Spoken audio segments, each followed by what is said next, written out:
Hello and welcome to Shift Change. Today we are going to be talking about what your Sewist Medium says about you. And don't take anything we say too seriously. It's a joke. It's a joke. It's for the laughs. It's a joke. Laugh. It's a joke. Laugh.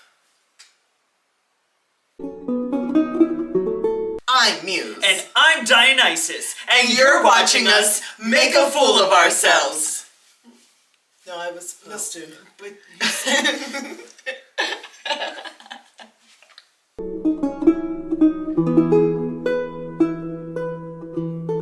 Now that we've gotten a light heart start to this video, let's jump into it. If you like to knit or crochet, you could like to do both, but I'm gonna say knit or crochet right now.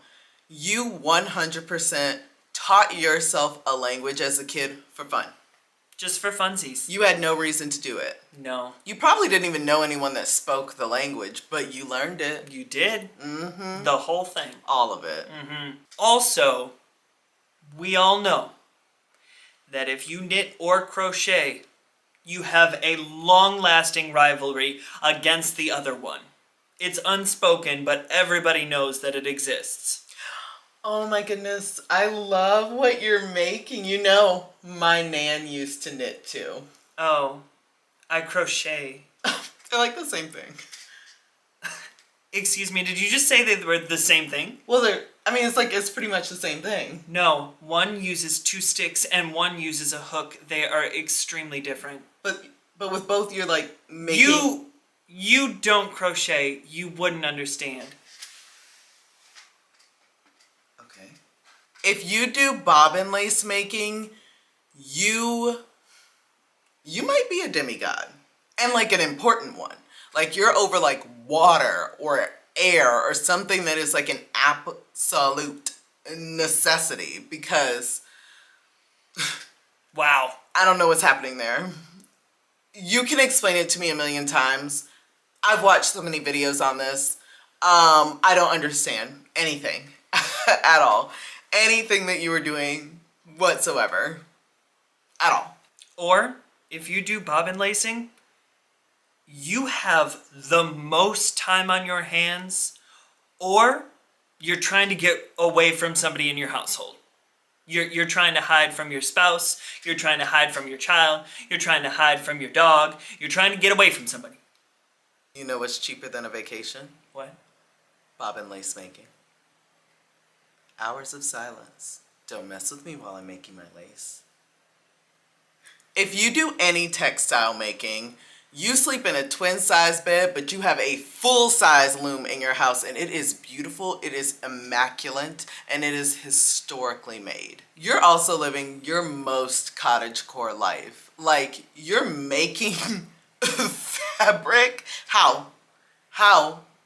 Are you in like a partnership with a bobbin lace maker? Like, are you two like conspiring against us to take over the entire Sewist community? Now, when I say that you have subscribed fully to the cottagecore life, whether you want to admit it or not, you have fully subscribed. Like, be honest with yourself.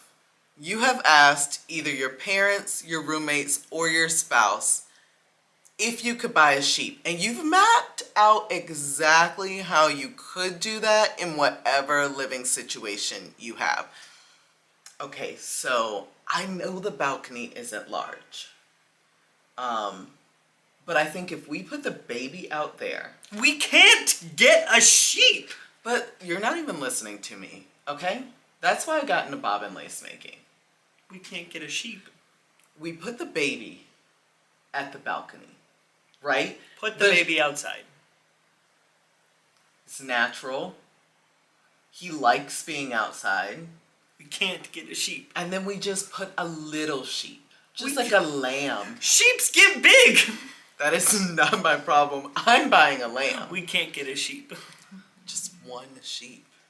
I don't want to talk about this anymore. I'm going to go make lace. If you like sewing with a pattern, you like the idea of all of the steps of the way being paved for you. You like lists that say 1, 2, 3, 4, 5 and what you're supposed to do along the way. But you do not follow that list at all. You use those as helpful suggestions and then do it whatever way you want to do it anyway. Is that why y'all get so nervous when the vintage patterns don't come with all the instructions? Wow. Wow. You're just gonna say that? I said it. If you like to draft your own patterns while sewing, you're an intellectual. You like the finer things in life. You know that creativity is super important. And that's why you've committed to making such an intellectual movement in your life. Where did you get a teacup? Where didn't you get a teacup? But it was... No, but seriously, if you like to draft your own patterns, at some point in your life, you realized that you could take any of your clothes, lay them out flat or fold it in half, and you had a complete pattern. And if you did not have a complete pattern, shapes. Shapes. All those shapes. Simple shapes. All those shapes. The easiest in that shapes. pattern. If you like leather No, work... let me talk about this one. I have a lot to say. Okay. If you are a leather worker, you 100% went to a Ren Fair or con and you saw a coin purse going for $65 and you were like, $65? I can make this for like 20 bucks tops. Markup on this is ridiculous. So you went online and you bought all of these leatherworking tools and you learned how to use all of them, and it took a lot of trial and error, but you found out after 7 short months that that bag was not worth $65. It was worth $250. And now you have all these leatherworking tools. So you go make something. And now you're probably amazing at it. If you're a sewist who likes to do armor for like cosplay, and I'm specifically talking about foam armor, we're gonna get to metal armor shortly, but if you like to do foam armor, you have always gotta up the ante with everything and everyone, and you're good at it. Like, you started off doing a simple cosplay. Like, I'm just gonna make gauntlets. I'm just gonna learn how to make gauntlets. And now you're like, so if I add the fiber optics right here, and it connects to the platelet that I have in my chest, I think that the LEDs are really gonna show up, and it's really just going to make for a fantastic movement. I've also attached my Google Home device to it, and I think that it'll be nice to have that system set up when I do a 45-minute photo shoot in my house. Got you. And this is also the one that has the fog that comes out of the nostrils. Well, of the obviously. helmet, right? How will Okay, people know I was the just dragon? I was just making sure that it was the same costume, because you've done so many costumes and they've gotten progressively better every single time. Oh, me? If you do any metalworking, and this isn't just for cosplay, you might just make general armor, or maybe you make rings, or whatever the case is, but if you do any metalworking, You like fire.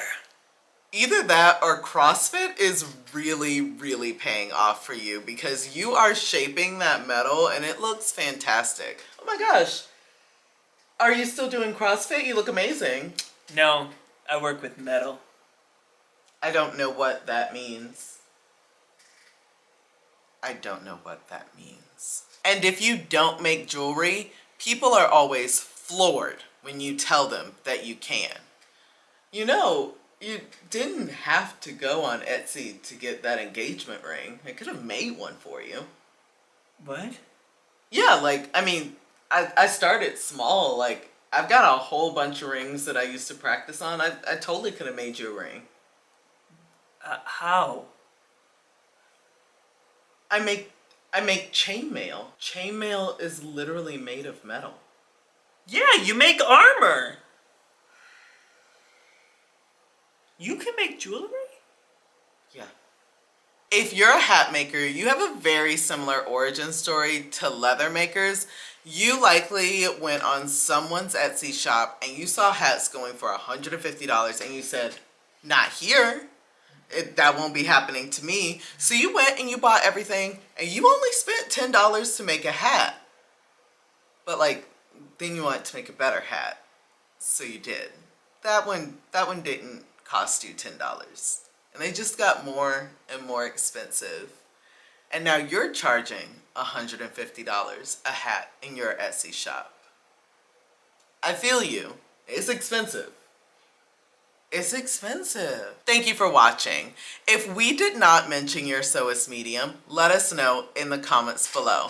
Last time, people let us know that we forgot the Bronze Age. The Bronze Age. When we talked about what your historical costuming era says about you. And I would just like to say, name 3 people from the Bronze era that aren't famous. I'll wait. As always, thank you for stopping by. We always love to see our courtiers, and we thank you for coming to court. We appreciate you. We love your likes. We love your comments. We love your follows. And we'd love to see you next time. But wait, there's more. We also wanted to let you know about the Costume Symposium, which is coming up pretty soon. Yeah. It's coming up quickly, but... Today that we are filming, it is a month out. Exactly a month out. Yes. So it's coming up really, really quick, and it's slated to be just an amazing event. Oh, really. yeah. I am super excited for some of the panels that I am seeing, a lot of the individual videos that I'm seeing, our stuff. Which is always great. I am super, super excited. I think the thing that I'm most excited for is the Discord server, where, like, everyone can just get on and kind of chat with one another. I'm just really excited. Yeah, it's supposed to be really, really educational. You're going to get to see a lot of different creators do a lot of different things that they wouldn't necessarily always do. You're going to get to see us produce 4 videos in a weekend, so lots of content in a really short amount of time. It's going to be absolutely phenomenal. If you don't know what we are talking about at all, check our description box below and you'll get to see the Facebook link where you'll see some of your favorite creators already have a few like promos out for Costume Symposium. Until next time, Bye. bye.